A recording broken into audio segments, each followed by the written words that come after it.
Indian premier ലീഗിന്റെ 18ാം സീസണിൽ വിജയക്കുതിപ്പ് തുടർന്നിരിക്കുകയാണ് Delhi Capitals. RCBയുടെ 6 വിക്കറ്റിനാണ് ഡൽഹി പരാജയപ്പെടുത്തിയിരിക്കുന്നത്. ആദ്യം ബാറ്റ് ചെയ്ത RCB 7 വിക്കറ്റിന് 163 റൺസ് എടുത്തപ്പോൾ മറുപടിക്കിറങ്ങിയ ഡൽഹി 13 പന്തും 6 വിക്കറ്റും ബാക്കിയായി ജയിക്കുകയായിരുന്നു. റൺസ് ഒഴുകുന്ന ബാംഗ്ലൂരുവിന്റെ പിച്ചിൽ ബൗളർമാരുടെ ആധിപത്യമാണ് കാണാൻ സാധിച്ചത്.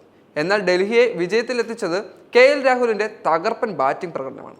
164 റൺസ് വിജയലക്ഷ്യം പിന്തുടരാനിറങ്ങിയ ഡൽഹിക്ക് 58 റൺസിനിടെ 4 വിക്കറ്റാണ് നഷ്ടമായത്. പ്രതീക്ഷിച്ച വേഗത്തിൽ റൺസ് ഉയർത്താനും ഡൽഹിക്ക് സാധിച്ചില്ല. ഇടയ്ക്ക് മഴയും ചാറിയതോടെ ഡൽഹി വലിയ ആശങ്കയിലായി. പക്ഷേ നങ്കൂരമിട്ട് ഡൽഹിയെ രാഹുൽ വിജയത്തിലേക്ക് കൈപിടിക്കുകയായിരുന്നു.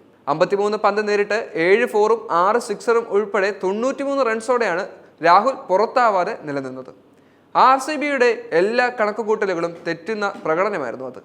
രാഹുലിന്റെ തകർപ്പൻ പ്രകടനം ഡൽഹിക്കും വലിയ ആത്മവിശ്വാസം നൽകി കഴിഞ്ഞു. ഇപ്പോഴിതാ RCBക്കെതിരെ ഇത്തരമൊരു മികച്ച പ്രകടനം നടത്താൻ സാധിച്ചത് എങ്ങനെയാണെന്ന് തുറന്നു പറഞ്ഞിരിക്കുകയാണ് KL രാഹുൽ. കർണാടകക്കാരനായ ബാറ്റ്സ്മാനാണ് KL രാഹുൽ. മുൻ RCB താരം കൂടിയായ രാഹുലിനെ സംബന്ധിച്ച് ചിന്നസ്വാമി സ്റ്റേഡിയം ഹോം ഗ്രൗണ്ടാണ്.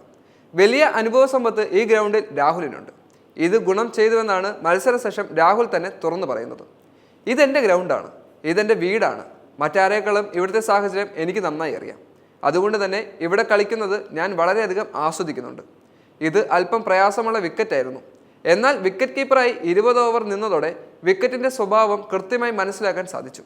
വിക്കറ്റ് കീപ്പറായി നിന്നപ്പോൾ പന്തിൻ്റെ ദിശ എങ്ങോട്ടാണെന്നും സ്വിംഗ് എങ്ങോട്ടാണെന്നും മനസ്സിലാക്കാൻ സാധിച്ചു.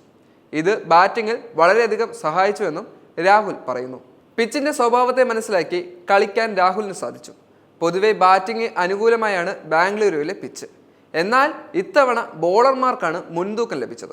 എന്നാൽ ഈ ഘട്ടത്തിലും നന്നായി ബാറ്റ് ചെയ്യാൻ രാഹുലിന് സാധിച്ചു എന്നാണ് നമുക്ക് മനസ്സിലാക്കാൻ സാധിക്കുന്നത്. ഡൽഹിയുടെ ടോപ്പ് ഓർഡർ തകർന്നടിഞ്ഞ ശേഷം ഇത്തരമൊരു തിരിച്ചുവരവ് വളരെ പ്രയാസമായിരുന്നു. എന്നാലും വളരെ മികച്ച വിജയം തന്നെ ഡൽഹി സ്വന്തമാക്കി, അതും RCBക്കെതിരെയായി.